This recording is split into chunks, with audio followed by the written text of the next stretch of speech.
ॐ सदाशिवसमारम्भां शङ्कराचार्यमध्यमाम् अस्मदाचार्यपर्यन्तां वन्दे गुरुपरम्पराम्। श्रुतिस्मृतिपुराणानाम् आलयं करुणालयं नमामि भगवत्पादं शङ्करं लोकशङ्करं। शङ्करं शङ्कराचार्यं केशवं बादरायणं सूत्रभाष्यकृतौ वन्दे भगवन्तौ पुनः पुनः।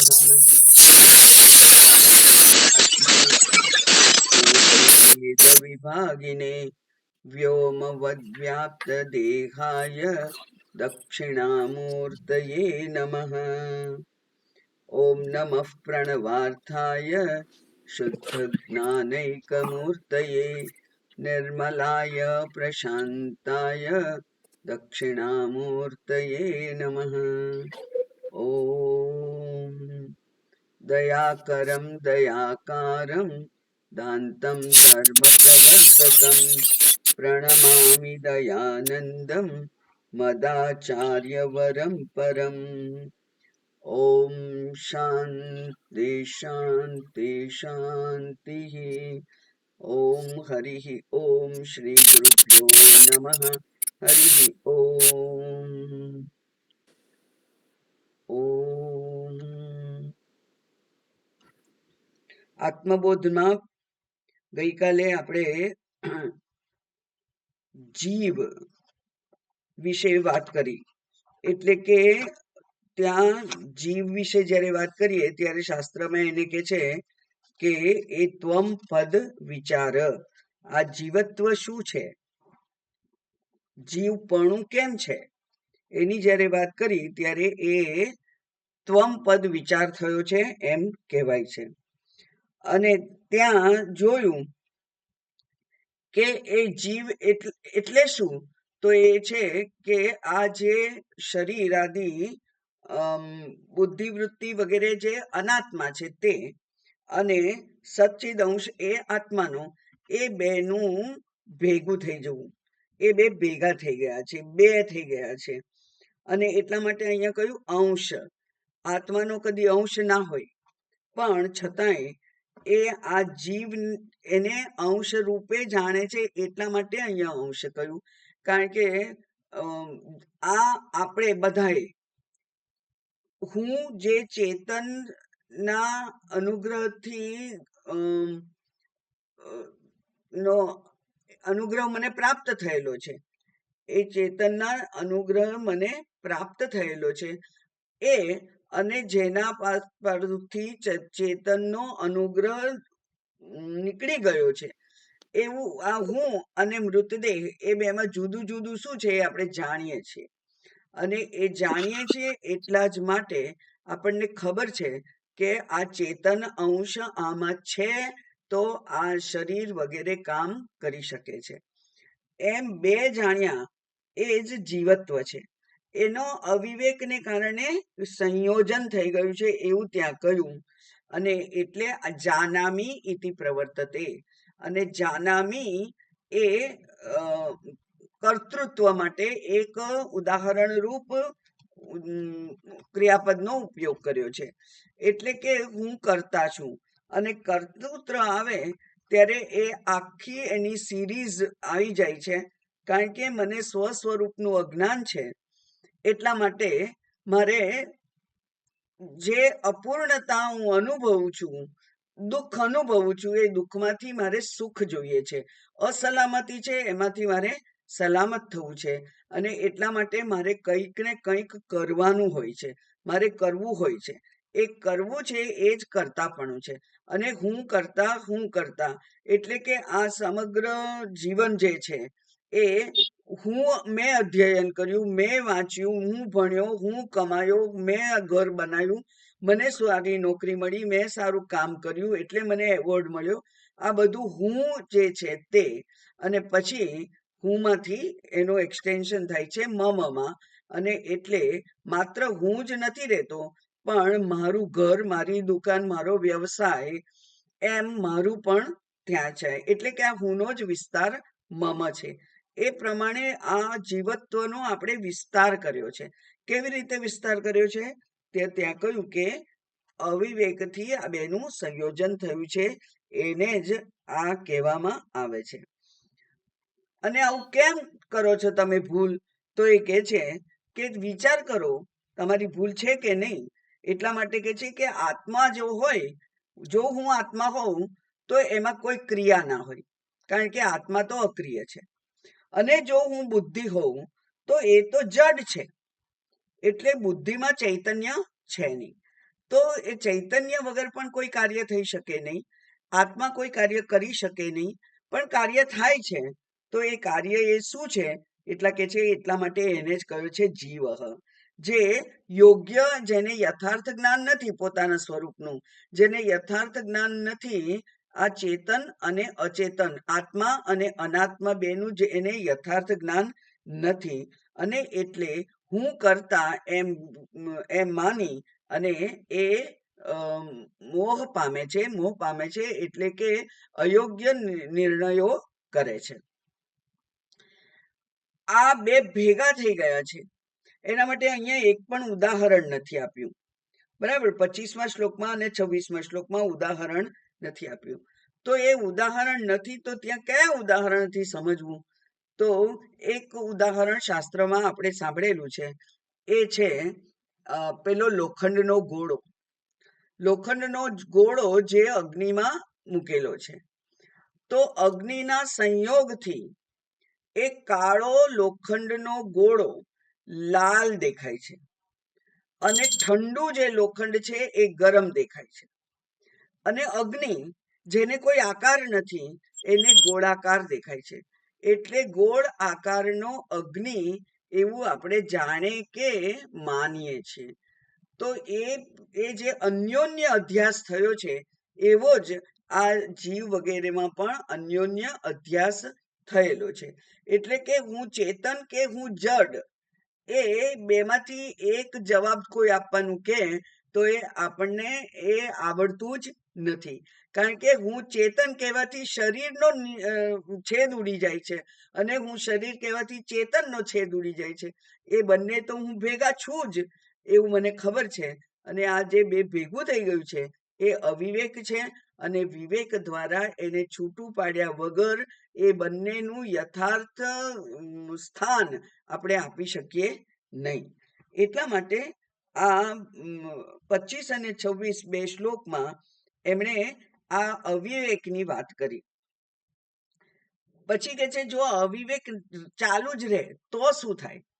આપણે જીવત્વ જે છે એને પકડી રાખીએ, અને આપણે એના માટે અનેક વાર વાત કરી છે કે આપણે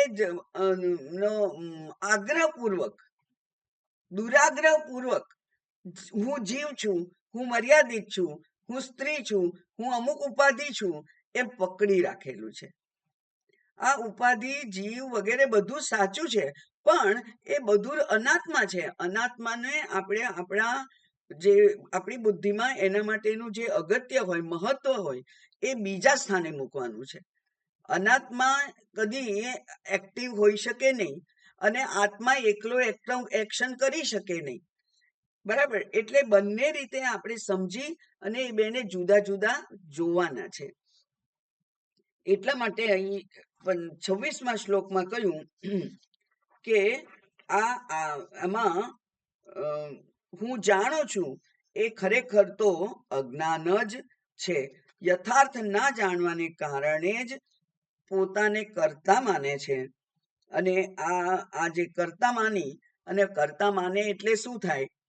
અજ્ઞાન, અજ્ઞાનથી કામ, કામથી કર્મ, કર્મથી કર્મફળ, કર્મફળથી પાપ પુણ્ય, પાપ પુણ્યથી નવું શરીર. એટલે આખું જે ચક્ર છે, એ ચક્ર બંધન, સંસાર બંધનનું જે ચક્ર છે, એ ચક્ર ચાલુ થઈ જાય. એટલે 27મા શ્લોકમાં કહ્યું કે અજ્ઞાનથી બંધન છે અને જ્ઞાનથી મુક્તિ છે. એટલે અજ્ઞાનથી જન્મ મરણનો ભય, અને અજ્ઞાન અને જ્ઞાનથી અભય. કારણ કે હું જન્મ્યો જ નથી તો મૃત્યુ પણ નથી, એટલે હું જન્મ્યો જ નથી તો વિકાર પણ નથી, હું જન્મ્યો જ નથી તો મારે કોઈ કર્તવ્ય રહેતું નથી. એટલે કે કોઈ ઉપાધિ, કર્તવ્ય કર્મ એટલે કોઈ ઉપાધિને ન્યાય આપવાનો.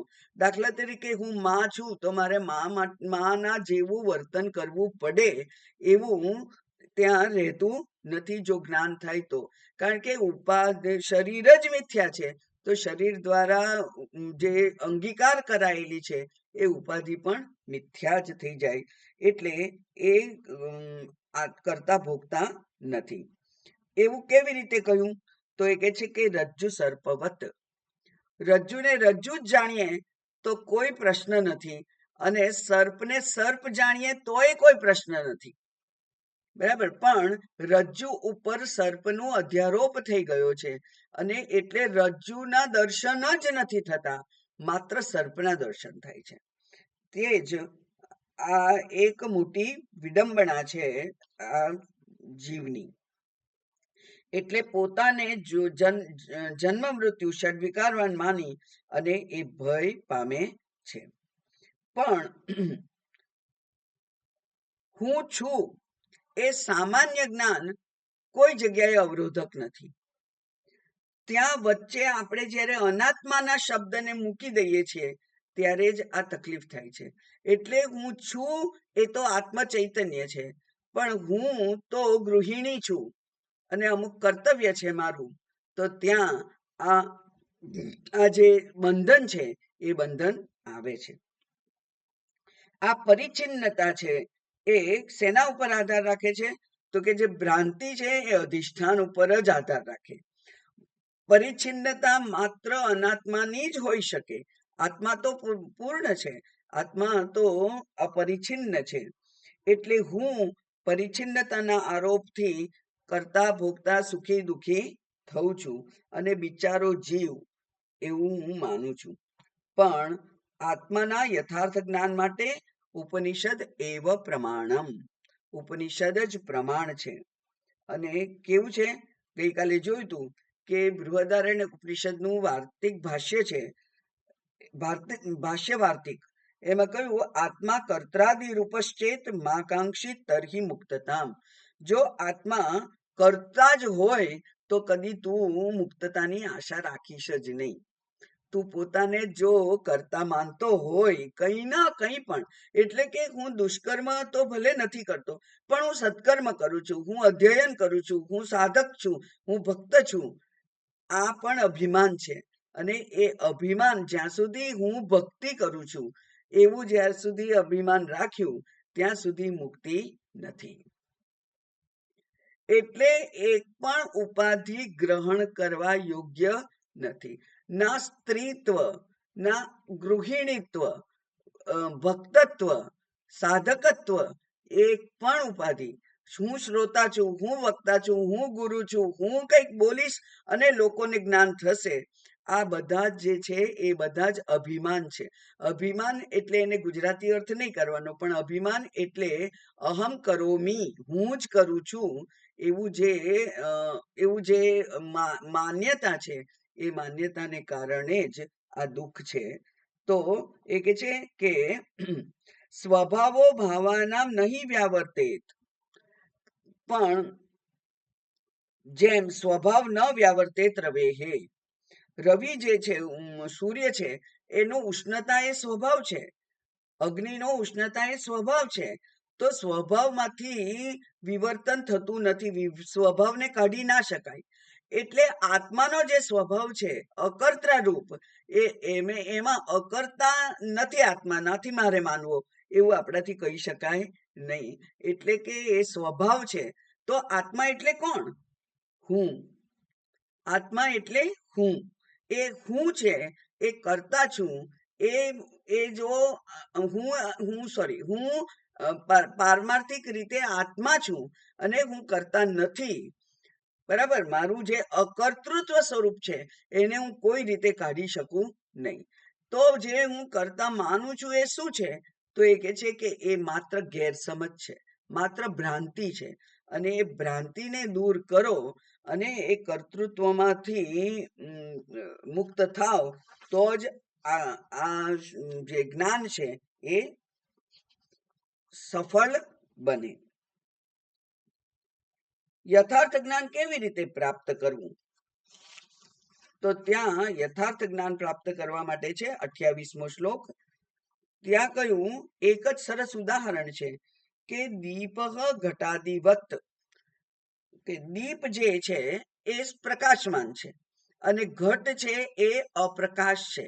ઘટ એ તમોગુણ યુક્ત છે, ઘટ જડ છે અને આત્મા એ ચેતન છે. ચેતન એટલે પ્રકાશ સ્વરૂપ છે. તો દીવો અને પ્રકાશ સ્વરૂપ આત્મા એ બેને ઉદાહરણ માટે આપેલું છે. બરાબર, આત્માને માટે કોઈ ઉદાહરણ ના આપી શકાય કારણ કે એકમાત્ર છે, પણ ત્યાં ક્યાંય ને ક્યાંક ઉદાહરણ દ્વારા સમજાવવું પડે. દરેક ઉદાહરણની થોડીક થોડીક મર્યાદાઓ હોય છે. એટલે જેવી રીતે સૂર્ય એ કેવો છે તો કે છે દીવો, દીવો એ પ્રકાશક છે. જેવી રીતે સૂર્ય પ્રકાશક છે એવી રીતે દીવો પ્રકાશક છે. અને શું પ્રકાશે છે? ઘટ વગેરે જે જડ છે, ઘટ વગેરે જે તમોગુણ યુક્ત છે એને પ્રકાશે છે.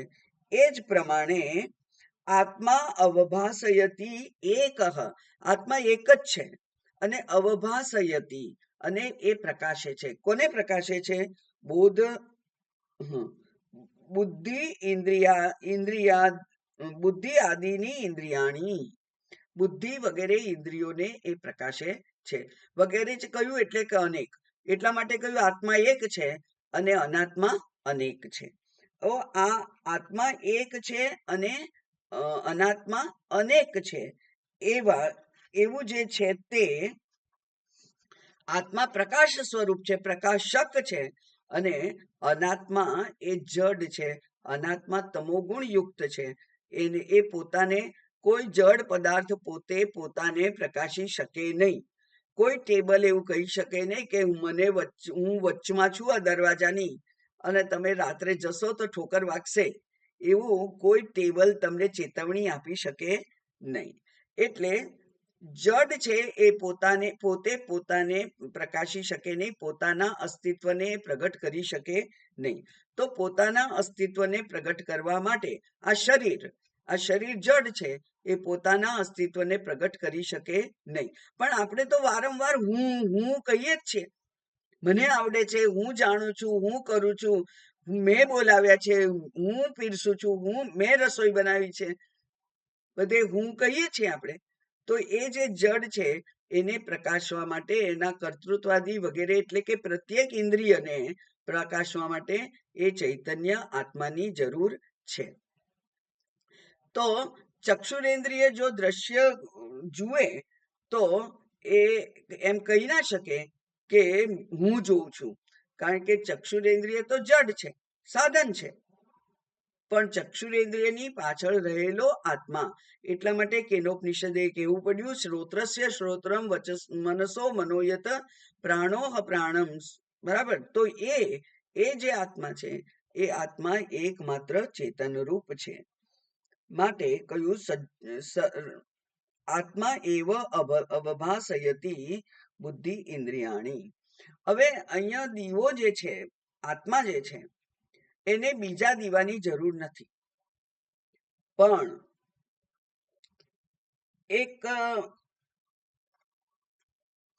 એક સ્પેશિયલ ખાસ વિચાર કરવો પડે એવો છે. અહીંયા કોઈ પણ જ્ઞાન એ વૃત્તિ વગર થઈ શકે નહીં. ઘટ છે, ઘટને જાણવા માટે ઘટવૃત્તિ ઉત્પન્ન થવી જરૂરી છે. પટને જાણવા માટે પટવૃત્તિ ઉત્પન્ન થવી જરૂરી છે. એવું આત્માને જાણવા માટે આત્માવૃત્તિ ઉત્પન્ન થવી જરૂરી છે. હવે ઘટ જડ છે, એ ઘટને આ ચક્ષુરેન્દ્રિયની જે વૃત્તિ છે એ વૃત્તિ ઘટને આવૃત્ત કરે છે. હવે ચક્ષુરેન્દ્રિયની ચક્ષુ પણ અનાત્મા છે, અનાત્મામાંથી ઉત્પન્ન થયેલી વૃત્તિ પણ અનાત્મા છે અને પેલો ઘટ પણ અનાત્મા છે. તો એક અનાત્મા, એક ઘડો બીજા ઘડાને જાણી ના શકે.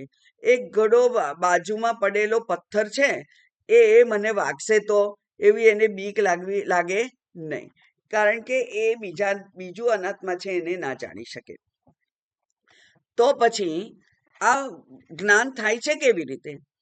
તો ત્યાં કહ્યું છે કે આ જે પ્રતિબિંબિત ચૈતન્ય છે અંતઃકરણમાં, એ પ્રતિબિંબિત ચૈતન્ય મનમાં એક જેને કહેવાય ચેતન વૃત્તિ છે, એ ચેતન વૃત્તિ ત્યાં જોડાઈ જાય છે. એટલે ચક્ષુરેન્દ્રિયની વૃત્તિ અને આ મનની ચેતન વૃત્તિ એ બે જોડાઈ જાય છે અને એટલે એ જ્ઞાન થાય છે. તો જો ઘડાનું જ્ઞાન કરવા માટે પણ જો આત્માની જરૂર પડે, તો પછી આત્માનું જ્ઞાન કરવા માટે આત્માની જરૂર ના પડે, વૃત્તિની તો જરૂર પડે ને. ઘટ વૃત્તિ ના હોય તો ઘડાનું જ્ઞાન ના થાય. તો પછી આ જો હું ચેતન એ વૃત્તિ ના હોય તો એ આત્માનું જ્ઞાન થાય નહીં. તો એનો અર્થ થતો થયો કે આત્માને પ્રકાશિત થવા માટે પણ બુદ્ધિ વૃત્તિની જરૂર છે. પણ એવું નથી. કેમ એવું નથી? કારણ કે ઘડો તો અપ્રકાશિત છે, ઘડો અપ્રકાશ છે, તમોગુણ છે, અંધકાર છે. એને ઉજાડવા માટે પ્રકાશની બુદ્ધિવૃત્તિની જરૂર છે, ચૈતન્ય યુક્ત એવી બુદ્ધિવૃત્તિની જરૂર છે. જ્યારે આત્મા તો પોતે જ પ્રકાશ સ્વરૂપ છે, એટલે એ પેલી ચૈતન્ય યુક્ત બુદ્ધિવૃત્તિની જરૂર નથી. બરાબર? એટલે ત્યાં તો બુદ્ધિ તો પછી એનાથી વિરુદ્ધ પણ છે કે છે કે પેલી જેને કહેવાય છે કે અખંડાકાર વૃત્તિ, બ્રહ્માકાર વૃત્તિ ઉત્પન્ન થાય પછી જ્ઞાન થાય છે, જેને અનુભવ યુક્ત જ્ઞાન કહેવામાં આવે છે. બરાબર? એ તો હવે એવું કહે છે શાસ્ત્ર, તો એ વૃત્તિ શું કરે છે? બ્રહ્માકાર વૃત્તિની જો જરૂર ના હોય તો કેમ વૃત્તિ ઉત્પન્ન થાય છે ને તો જ જ્ઞાન થાય એવું શાસ્ત્ર કહે છે? એવું કેમ? એવું એટલા માટે કે એ પેલી અખંડાકાર વૃત્તિ છે, અહમ બ્રહ્મ વૃત્તિ છે, તે અજ્ઞાનને દૂર કરે છે. અહમ બ્રહ્મ કહો, તમે કહો કે હું સ્ત્રી છું. બરાબર? આપણે સ્ત્રી છે તો હું પુરુષ નથી, હું બાળક નથી, હું ગાય નથી, હું દેડકો નથી, એમ નથી નથી નથી નથી એના દ્વારા આ હું સ્ત્રી છું એમાં આપણી બુદ્ધિ દ્રઢ થાય. ઓકે? એવી જ રીતે હું બ્રહ્મ છું તો આ જે પેલી બુદ્ધિવૃત્તિ છે એ શેનો નિષેધ કરે છે? તો કે છે કે મનોબુદ્ધિ અહંકાર ચિત્તાની નાહમ ન ચ શ્રોત્ર જીહ્વે ન ચ ઘ્રાણ નેત્રે ન ભૂમિર ન તેજો ન વાયુ ચિદાનંદ રૂપ શિવોહમ શિવોહમ. તો ચિદાનંદ રૂપ શિવોહમ શિવોહમ એનો નિશ્ચય કરવા માટે આ બુદ્ધિવૃત્તિએ શું કરવું પડે? જે હું નથી એનો એ નિષેધ કરે છે. એટલે અજ્ઞાનનો જે નિષેધ કરે છે બુદ્ધિવૃત્તિ દ્વારા, એના દ્વારા જે જ્ઞાન છે એના દર્શન થાય છે. કારણ કે અજ્ઞાન એના આવૃતમ જ્ઞાનમ એવું કહેલું છે શાસ્ત્રએ. અજ્ઞાનથી જ્ઞાન આવૃત થયેલું છે. એટલે કે આ હું બ્રહ્મ છું એ ક્યાંયથી બ્રહ્મને અહીં લાવી અને અહીંયા પ્રતિષ્ઠિત કરવાનો નથી. જેવી રીતે આપણે મંદિરમાં મૂર્તિ લાવીને પ્રતિષ્ઠિત કરીએ છીએ, એવી રીતે આ શરીર ઉત્પન્ન થયું અને એમાં આ બ્રહ્મને લાવીને પ્રતિષ્ઠા એની કરવાની નથી. એ બ્રહ્મ છે જ, પણ એ બ્રહ્મ છે એવું જાણતો નથી. કેમ જાણતો નથી? કારણ કે ઢંકાયેલું છે બ્રહ્મ. શેના વડે ઢંકાયેલું છે? અનેક પ્રકારની ભ્રાંતિઓ વડે બ્રહ્મ ઢંકાયેલું છે. તો શું ભ્રાંતિ છે? તો હું સ્થૂળ શરીર છું અને સ્થૂળ શરીરની મર્યાદાઓથી પીડિત એવો હું એ સ્થૂળ શરીરની મર્યાદાઓને દૂર કરવા માટે હંમેશા કાર્યરત રહું. એવી જ રીતે સૂક્ષ્મ શરીરની મર્યાદાઓને દૂર કરવા હું કામ કરું. મારી બુદ્ધિને મારે સૂક્ષ્મ કરવી પડશે, મારી બુદ્ધિને શુદ્ધ કરવી પડશે, અશુદ્ધ છે. એવી રીતે મારા ઇન્દ્રિયો આ બરાબર દેખાતું નથી, એટલે કાં તો ચશ્મા આવ્યા છે અથવા મોતિયો આવ્યો છે, કંઈક કરાવવા ડોક્ટર પાસે જવું પડે. આ બધું આપણે કરીએ છીએ. કેમ? કારણ કે એ તે અંગ, તે સાધન યોગ્ય રીતે મારી અપેક્ષા પ્રમાણે મને કામ આપતું નથી, મને પરિણામ બતાવતું નથી. એ પરિણામને પ્રાપ્ત કરવા માટે હું કંઈક ને કંઈક કરવા, કોઈક ને કોઈક પ્રયોગ કરવા પ્રવૃત્ત રહું છું. આપણે પણ એવું કરીએ છીએ. એલોપેથીની દવાએ કામ ના કરી તો હોમિયોપેથી પાસે જઈએ, હોમિયોપેથીએ ના કર્યું તો આયુર્વેદ પાસે જઈએ, આયુર્વેદે ના કર્યું તો નેચરોપેથી પાસે જઈએ. એવી કોઈક ને કોઈક પથી શોધતા જ રહીએ છીએ. પછી ડોસી વૈદું, કોઈ એમ કે આમ નહીં આમ ખાવ તો એનાથી મટી જશે, આમ આવું નહીં આવું કરો, માલિશ કરાવો મટી જશે. આ બધું કર્યા કરીએ છીએ. કેમ? કારણ કે હું મર્યાદિત છું, એ મને સ્વીકાર્ય નથી. અને મર્યાદિતતામાંથી અમર્યાદિત થવા માટે, અપૂર્ણતામાંથી પૂર્ણ બનવા માટે મારે કંઈક ને કંઈક કરવું પડે, એવી મારી સમજ છે. એ સમજને દૂર કરવાની છે. કેવી રીતે? કે જ્યાં જ્યાં અપૂર્ણતા દેખાય છે તે તો હું છું નહીં. જ્યાં જ્યાં અપૂર્ણતા દેખાય છે તે તો હું છું નહીં. મનોબુદ્ધિ અહંકાર ચિત્તાની નાહમ, એ તો હું નથી. આમ સ્થૂળ જે શરીર છે, આ બાહ્ય શરીર, એ બાહ્ય શરીરને આપણે પંચમહાભૂતનો એ વિકાર છે એમ માનીએ અને ત્યાં બહુ કદાચ એના માટે આગ્રહ ના રાખીએ તો પણ મન, બુદ્ધિ, ચિત્ત, અહંકાર, ઇન્દ્રિયો, એ બધાની જે કાર્યક્ષમતા છે એના માટે તો આપણે હંમેશા ચિંતિત રહીએ જ છીએ અને એના માટે પ્રયત્ન કરીએ છીએ.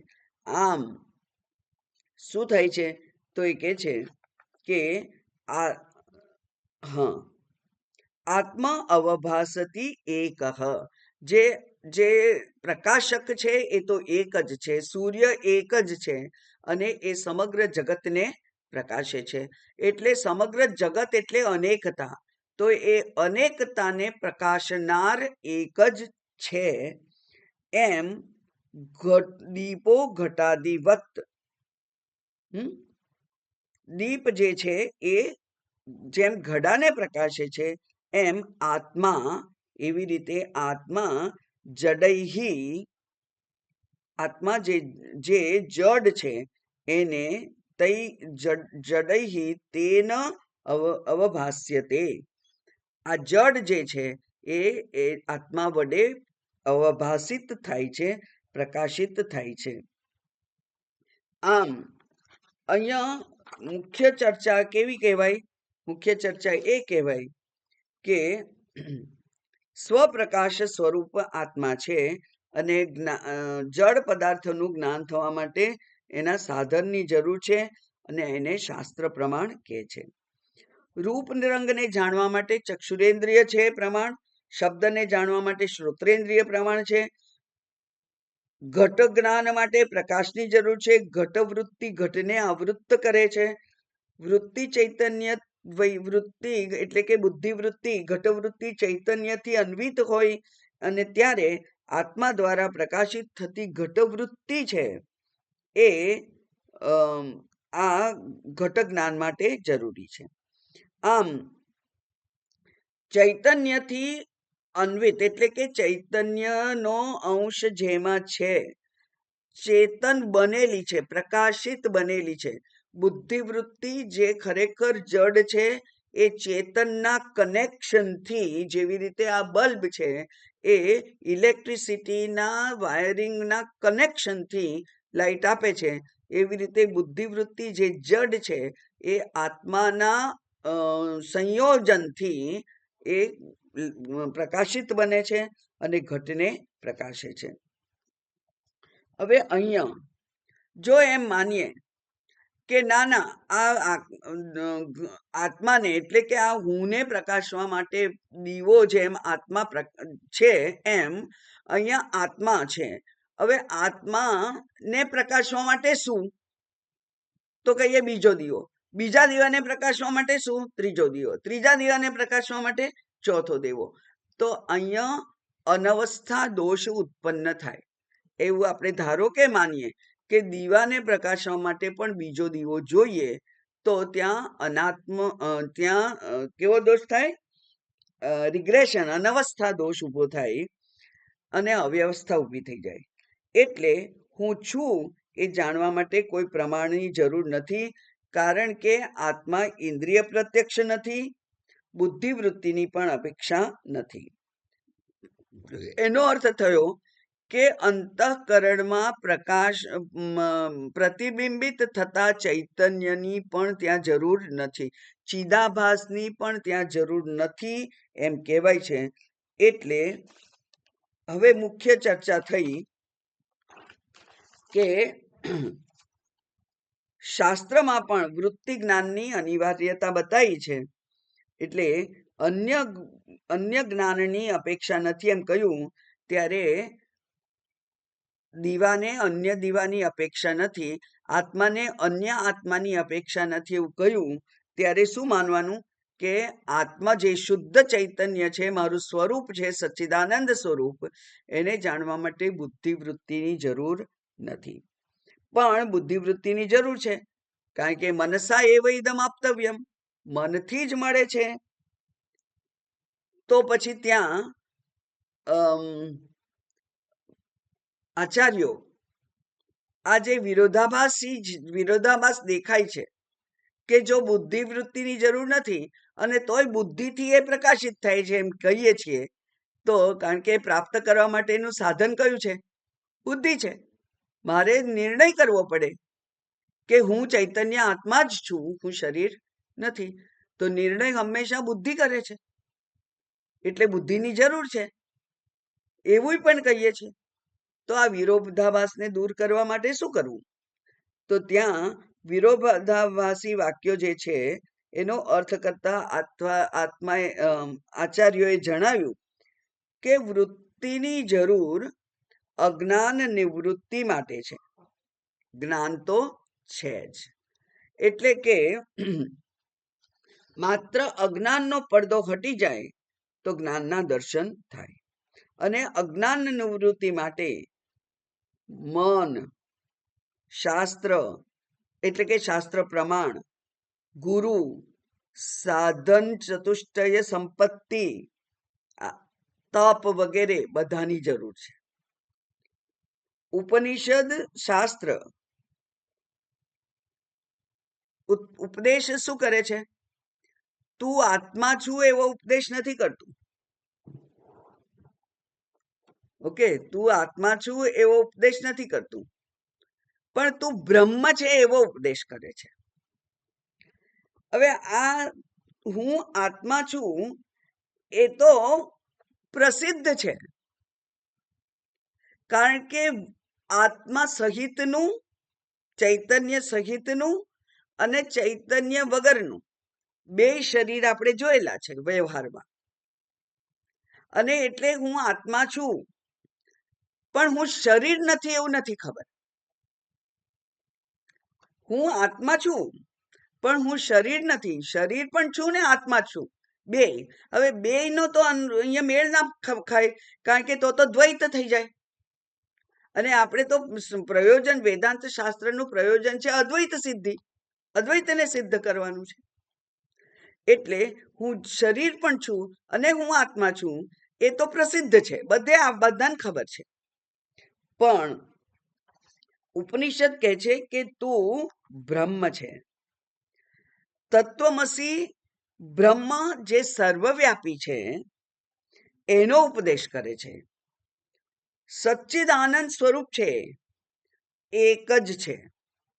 હવે જ્યારે શરીર અને આત્મા એ બેને જ્યારે આપણે જોડીએ ત્યારે તો હું એક આત્મા અને તમે બીજો આત્મા ને આ ત્રીજો આત્મા ને આ ચોથો આત્મા એમ થાય.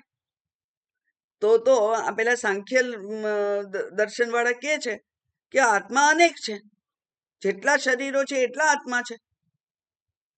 ત્યાં પણ અનેક અનેક ઊભું થઈ જાય છે. તો અનેકનો તો આપણો વિરોધ છે. આપણે તો કહે છે એકમેવ અદ્વિતીયમ બ્રહ્મ, બરાબર, એકમેવ અદ્વિતીયમ.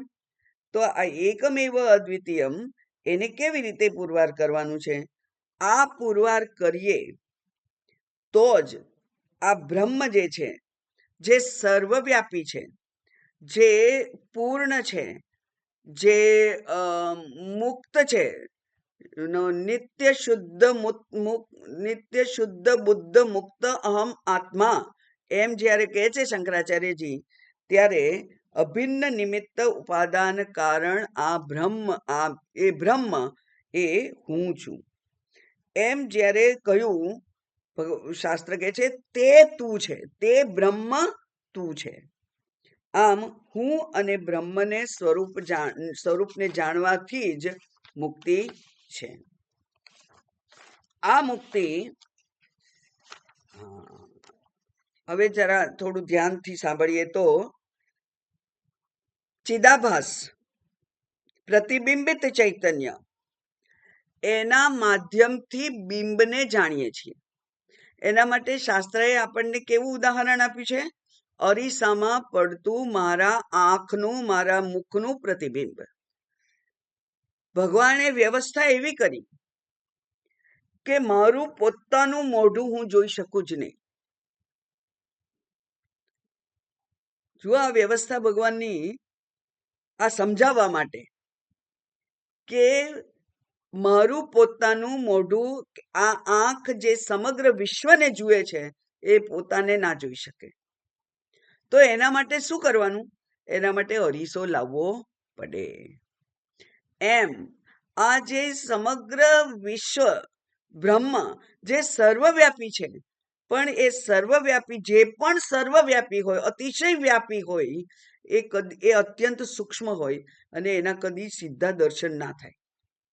જેવી રીતે આકાશ જે સર્વવ્યાપી છે, પણ આકાશને આપણે જાણી શકીએ નહીં. બરાબર, આકાશને સીધું જાણી શકાય નહીં. એ જ પ્રમાણે સર્વવ્યાપી ચૈતન્યને સીધું જાણી શકાય નહીં. પણ તું બ્રહ્મ જેમ કે, તો મારે બ્રહ્મને તો જાણવું પડે. એ કેવી રીતે જણાય? તો કે છે પ્રતિબિંબના માધ્યમથી એને જાણી શકાય. હવે એ દ્વારા હુંનું જે સર્વવ્યાપિત્વ છે, અપરિછિન્નતા છે, એને જાણવા માટે શું કરવું? તો એના માટે વેદાંત શાસ્ત્રનું નો ઉપદેશ છે એ સાંભળવો પડે. ઉપનિષદ રૂપી પ્રમાણ માત્રથી જ સમજી શકાય કે હું સર્વવ્યાપી બ્રહ્મ ચૈતન્ય છું. એના માટે આપણે શાસ્ત્ર અભિમુખ થવું પડે અને સ્વસ્વરૂપને જાણવું પડે. સ્વસ્વરૂપને જાણીએ નહીં તો ના ચાલે. હું આત્મા છું એટલું જાણવાથી ના, હું આત્મા છું એ જાણવાથી મુક્તિ નહીં મળે. હું સર્વવ્યાપી બ્રહ્મ છું, હું સર્વનું કારણ રૂપ બ્રહ્મ છું, એ જાણવાથી જ મુક્તિ છે. એટલે હવે કોઈ પણ વસ્તુને જાણવા માટે એના લિંગ બતાવ્યા છે શાસ્ત્રમાં. કોઈ પણ વસ્તુને કેવી રીતે જાણી શકાય? તો એનું લિંગ એટલે જાણવા માટેનું નિશાનીઓ એ છે નામરૂપ અથવા જાતિ ગુણ ક્રિયા સંબંધ. એના વડે જ વસ્તુને જાણી શકાય. બરાબર. હું પેલા એ કહ્યું કે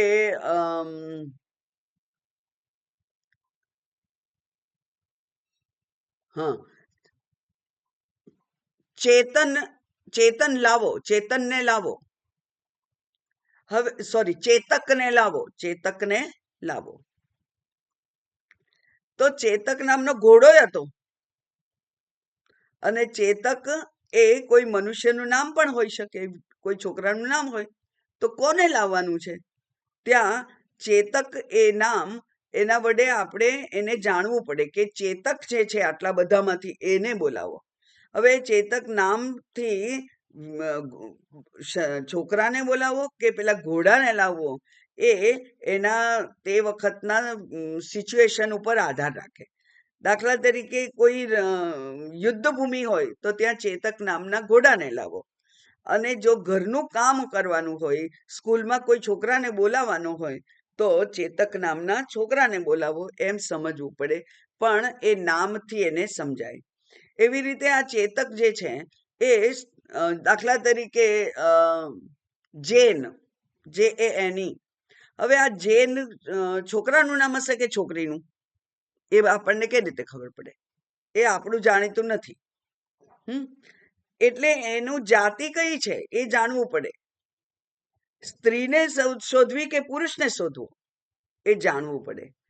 ગુણ, ઊંચા છે, નીચા છે, ચશ્માવાળા છે, કાળો કોટ પહેરેલો વકીલ છે, એમ એનો ગુણ છે એવું એને જાણવું પડે.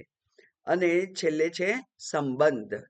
એટલે એમ કહેવાય કે સ્વામીજીના ભાઈ આયા છે એમને બોલાવો, તો એ સંબંધથી ઓળખાય છે. બરાબર. આમ સંબંધ, જાતિ, ગુણ, ક્રિયા, સંબંધ, એનાથી જ વ્યક્તિ ઓળખાય. આત્માને જાતિ, ગુણ, ક્રિયા, સંબંધ કઈ નથી, કારણ કે આત્મા અસંગ છે, અશરીરી છે. એટલે એને એ સ્ત્રીલિંગ છે પુલ્લિંગ છે ખબર નથી, એ નક્કી નથી. એના કોઈ ગુણ નથી કારણ કે નિર્ગુણ આત્મા છે. એની કોઈ ક્રિયા નથી કારણ કે અવિકારી છે, અક્રિય છે. અને એને કોઈ સંબંધ નથી કારણ કે અસંગ છે. તો આમાંનું કંઈ આત્મામાં નથી. માટે આત્માને જાણવો કેવી રીતે? ત્યાં શાસ્ત્રએ નિષેધાત્મક પદ્ધતિને ઉલ્લેખ કર્યો છે, સમજાવી છે. એટલે નિષેધાત્મક પદ્ધતિ શું છે? નેતિ નેતિ. એટલે હું કહું કે એ જે તમે ચેતક કહ્યું એ દેડકો છે? ના. એ એક કોઈ પથ્થરનું નામ છે? ના. એ કોઈ રત્નનું નામ છે? ના. એ કોઈ ભાવ છે? ના. બરાબર. એટલે ના ના કહેવું પડે. ન ઇતિ, ન ઇતિ. બે વખત કેમ કહ્યું શાસ્ત્રએ ન ઇતિ? કારણ કે શાસ્ત્રએ સમગ્ર અનાત્મ જગત છે એને બે રૂપે સમજાવ્યું છે. હંમેશા જોડકાથી સમજાયેલું છે. કેવી રીતે? તો પહેલું જોડકું છે એ છે સ્થૂળ અને સૂક્ષ્મ. ઓકે, અનણુ, અરસ્વ, અદીર્ઘમ, એવું બધું કહ્યું શાસ્ત્રએ. તો અરસ્વમ, તો એ નાનું નથી. અદીર્ઘમ, મોટું નથી. નાનું નથી મોટું નથી, કેવું હોય? નાનું પણ નથી અને મોટું પણ નથી, એને કોઈ સાઈઝ નથી. એ પ્રમાણે ન ઇતિ, ના, સ્થૂળ નથી અને સૂક્ષ્મ પણ નથી. સ્થૂળ નથી, સૂક્ષ્મ નથી. બીજું જોડકું છે શાસ્ત્રમાં સમજાયેલું, એ છે કાર્યકારણ. જગત કાર્ય છે અને આ આત્મા ચૈતન્ય એનું કારણ છે. અભિન્ન નિમિત્ત ઉપાદાન કારણ રૂપે આ આત્મતત્વ વ્યક્ત થયેલું છે, સમજાયેલું છે. ઉપનિષદમાં એના માટે કહ્યું કે તત્સૃષ્ટવા તદેવાનુપ્રાવિશત. તત્સૃષ્ટવા એટલે સર્જન કોણે કર્યું? આત્માએ. બરાબર. સર્જન કર્યું ચૈતન્યથી. એ ચૈતન્ય બ્રહ્મ દ્વારા સર્જન થયું અને પછી એ ચૈતન્ય પોતે એ જે સર્જન કર્યું એમાં પ્રવેશી ગયા. એટલે કે એક જે સર્જન કર્યું એ કાર્ય છે અને સર્જન કરનાર કારણ છે. બીજ છે અને વૃક્ષ છે. વૃક્ષ કાર્ય છે, બીજ કારણ છે. તો આ કાર્ય કારણના સંબંધથી પણ એમને જાણી શકાય.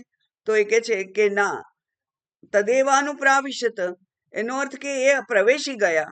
તો આ જે જડ ચેતન જે કંઈ છે, ઘોડો, ગધેડો, જે કંઈ છે, સ્ત્રી, પુરુષ, વૃક્ષ, નાનું તણખલું, જે કંઈ છે એ બધું જ એ બ્રહ્મ છે.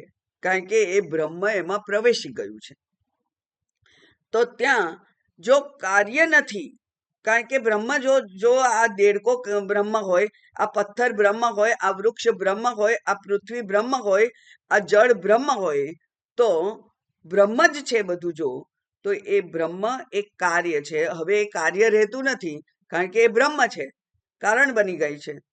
તો કાર્ય પણ નથી, અને કાર્યનો નિષેધ કરીએ ત્યારે કારણનો પણ નિષેધ થઈ જાય છે, કારણ કે એ સાપેક્ષ છે. પુત્ર છે તો પિતૃત્વ છે. તમને બાળક હોય તો તમે માતા પિતા કહેવાઓ, પણ બાળક જ નથી તો માતાનું બિરુદ તમને મળે, ઉપાધિ તમને મળે. જો બાળક જ નથી તો એ માતૃત્વ પિતૃત્વ વગેરે જે ઉપાધિ છે એ પણ તમને મળે નહીં. એટલે પિતા પુત્ર ના હોય તો તમને પિતા પણ નથી. એટલા માટે શાસ્ત્રએ એક વખત ક્યાંક મેં વાંચેલું કે માણસ જન્મથી પિતા કે માતા નથી. બાળક થાય તો પિતા ને માતા થાય, ગુરુ થાય તો શિષ્ય હોય, બરાબર. પણ શિષ્ય હોય તો એ ગુરુ કહેવાય, નહીં તો એને ગમે તેટલું આવડે, પણ એ ગુરુ ના કહેવાય. એટલે બંને એ સાપેક્ષ છે. જે સાપેક્ષ હોય એ કદી સત્ય ના હોય, એ ઉપાધિ જ હોય. સાપેક્ષ હોય એ કદી સત્ય હોય નહીં. સાપેક્ષ એટલે રિલેટિવ. રિલેટિવ એટલે એક હોય તો બીજાને એ નામથી જાણી શકાય. તો જો કાર્ય જ નથી, જગતનો નિષેધ કરી દીધો, તો પછી કારણ પણ નથી, કારણોનો પણ નિષેધ થઈ જાય. ત્રીજું છે કે અધ્યારોપ અપવાદ. અહીંયા સરસ સમજણ છે કે રજ્જુ છે, પણ રજ્જુ મને નથી દેખાતું. એના ઉપર અધ્યારોપ કરેલો છે અજ્ઞાનના કારણે અન્ય કોઈક ઉપાધિનો. કોઈકને એ સર્પ દેખાય છે, કોઈકને ડાળી દેખાય છે, કોઈકને પાણીનો રેલો દેખાય છે, કોઈકને હાર પડેલો હોય દેખાય છે. તો અનેકતા જે છે, ભ્રાંતિ અનેક પ્રકારની હોય. દરેકને પોતપોતાના મનની અવસ્થા પ્રમાણે એની ભ્રાંતિ હોય. જેમ કે કોઈક માણસને કોઈક વ્યક્તિ સજ્જન દેખાય છે, અને એ જ વ્યક્તિ બીજાને દુર્જન દેખાય છે.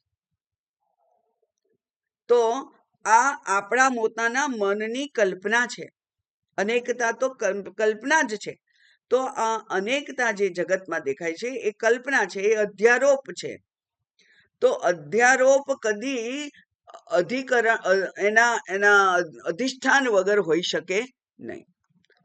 અધિષ્ઠાન અને અધ્યારોપ એક જ અધિકરણમાં હોય, એક જ જગ્યાએ હોય. સર્પ હોય, રજ્જુ હોય ત્યાં જ સર્પ દેખાય, કશું ના હોય તો સર્પ ના દેખાય. તો અધિષ્ઠાન વગર અધ્યારોપ નથી. એટલે અધ્યારોપને મિથ્યા સાબિત કરી દઈએ જો, તો પણ અધિષ્ઠાનના દર્શન થાય. અને અધ્યારોપને મિથ્યા સાબિત કરવા માટે શાસ્ત્ર આપણને સમજાવે છે કે તમે મંદ અંધકાર છે, તમને ત્યાં સર્પ દેખાય છે, તો ટોર્ચ લઈને જાઓ અને ટોર્ચથી લાઈટ કરો બરાબર, તો તમને દેખાશે કે અહીંયા સર્પ નથી, રજ્જુ જ છે. એટલે યથાર્થ જ્ઞાન થઈ ગયું. તો ભ્રાંતિ અથવા અધ્યારોપ એટલે અયથાર્થ, જેને જ્ઞાન તો ના કહેવાય, પણ અયથાર્થ સમજ. બરાબર, અયથાર્થ સમજ છે. ત્યાં રજ્જુ નથી, પણ અયથાર્થ રૂપે ત્યાં રજ્જુને આપણે જોયું, અને રજ્જુનો નિષેધ કર્યો શેનાથી? ટોર્ચના લાઈટથી. એવી રીતે શાસ્ત્રનું લાઈટ હોય, શાસ્ત્રના શબ્દોને આપણે જો સમજીએ તો ખબર પડે કે નેતિ નેતિ. એટલે પહેલા કહ્યું કે શરીરત્રય, સ્થૂળ, સૂક્ષ્મ અને કારણ શરીર, સાવ સહેલું એ કહ્યું. અને ત્યાં કહી દીધું કે આ આપણે ત્રણ નથી, કારણ કે આત્મા તો એક જ છે. શરીર સ્થૂળ કહીએ તો એ સૂક્ષ્મ નથી, સૂક્ષ્મ કહીએ તો એ સ્થૂળ નથી, સ્થૂળ સૂક્ષ્મ કહીએ તો એ કારણ નથી. એટલે કે એ ત્રણે ત્રણ જુદા છે. જ્યાં અનેકતા છે એ અનાત્મા જ છે. તો સ્થૂળ સૂક્ષ્મ કારણ રૂપ શરીર અરે આત્મા નથી. એવી જ રીતે અવસ્થા ત્રયે કહ્યું, જાગ્રત સ્વપ્ન સુષુપ્તિ ત્રણ અવસ્થા છે.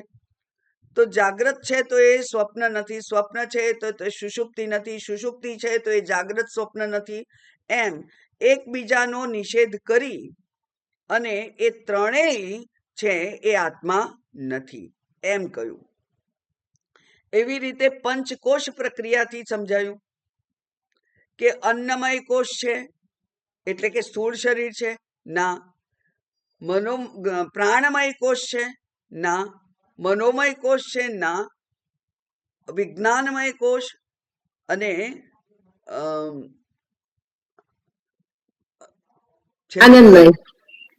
અન્નમય, પ્રાણમય, મનોમય, વિજ્ઞાનમય અને આનંદમય કોષ.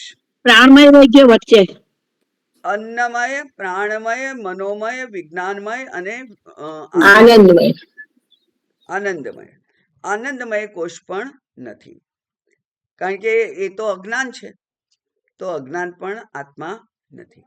આમ ત્રણ શરીર, ત્રણ અવસ્થા, પાંચ કોષ અને ઇન્દ્રિયો વગેરે એ બધું જ મનોબુદ્ધિ અહંકાર ચિત્તાની નાહમ, ત્યાં સૂક્ષ્મ શરીરનો નિષેધ કરી દીધો. આ પ્રમાણે આત્મા શું તો કે છે કે તત્વબોધમાં આપણે જોયું કે આત્મા કહ તો કે છે સ્થૂલ સૂક્ષ્મ કારણ શરીરાદ વ્યતિરિક્ત પંચકોશાતીત સન્ન અવસ્થાત્રય સાક્ષી સચ્ચિદાનંદ સ્વરૂપ સન્ન યહ તિષ્ઠતિ સ આત્મા. આમ નેતિ નેતિ દ્વારા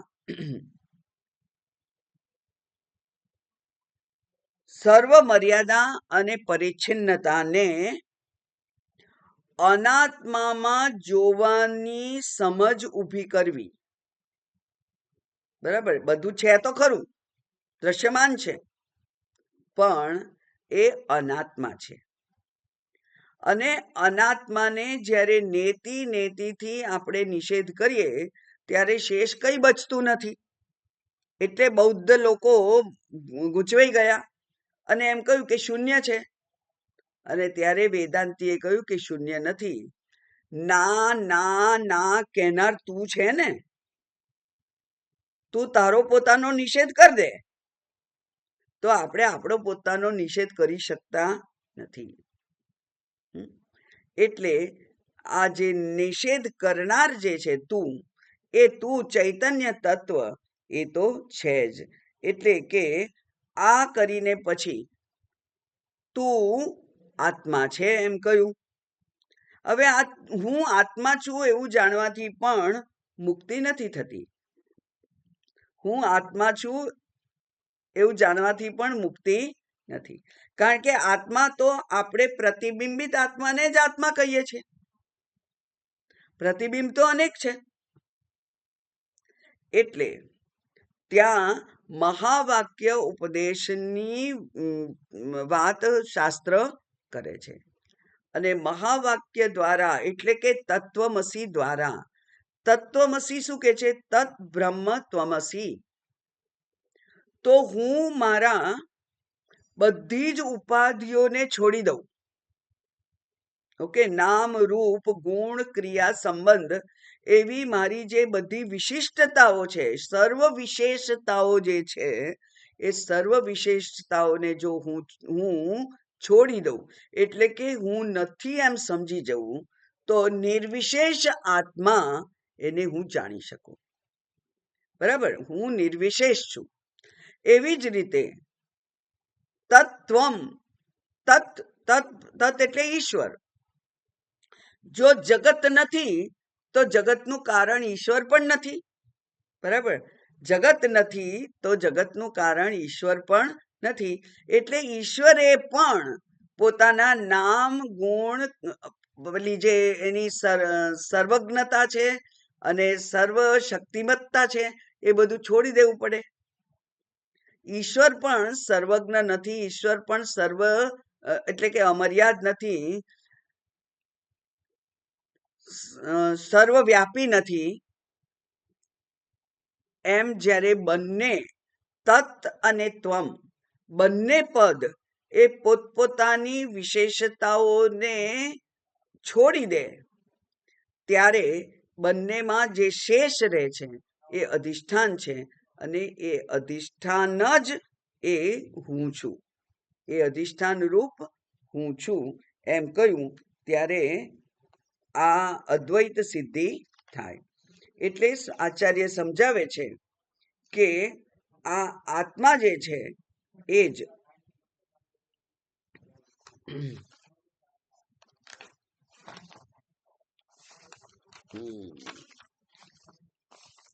તત અને ત્વમ પદનું ઐક્ય સિદ્ધ થવું જરૂરી છે. અને એટલે વિવેકથી હું ચેતન જ્ઞાતા અને સમગ્ર અનાત્મ જગત મારાથી જુદું જ્ઞેય અને જાણીને પછી એમ પણ જાણવું પડે કે ચેતન હું જ પ્રકાશક છું અને સમગ્ર જગત પ્રકાશ્ય છે. અહીં દ્વૈતની સિદ્ધિ થઈ, કારણ કે હું એક જ પ્રકાશ સ્વરૂપ છું, હું એક જ ચેતન તત્વ છું અને સમગ્ર જગત એ મારાથી પ્રકાશિત છે, મારા વડે પ્રકાશિત છે.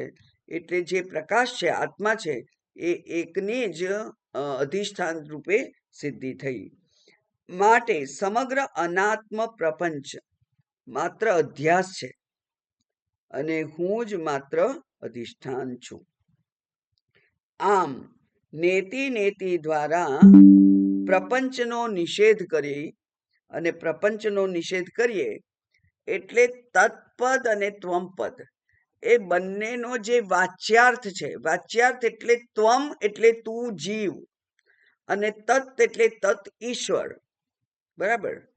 એ બંનેનો વાચ્યાર્થ છોડી દઈએ તો લક્ષ્યાર્થ એ બંનેનો એક જ છે, અધિષ્ઠાન એક જ રહે છે. અને એટલે સગુણ બ્રહ્મ દ્વારા આ નિર્ગુણ બ્રહ્મની સ્થાપના થાય.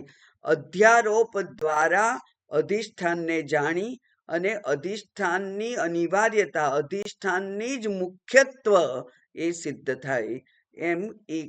એમ એકમાત્રની સિદ્ધિ થાય એ અદ્વૈત વેદાંતની વિશેષતા છે.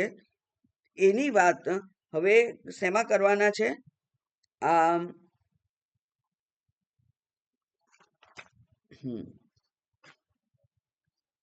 ઓકે, નિષિધ્ય 30 અને 31 નો શ્લોક છે, એ નિષેધ કરે છે. બધી જ ચર્ચા આજે થઈ ગઈ છે, એટલે આપણે શ્લોક કાલે જોઈ અને પછી આગળ જોઈશું. ઓમ પૂર્ણમદ પૂર્ણમિદમ પૂર્ણાત પૂર્ણમુદચ્યતે પૂર્ણસ્ય પૂર્ણમાદાય પૂર્ણમેવાવશિષ્યતે. ઓમ શાંતિ શાંતિ શાંતિ. હરિ ઓમ. શ્રી ગુરુભ્યો નમઃ. હરિ ઓમ.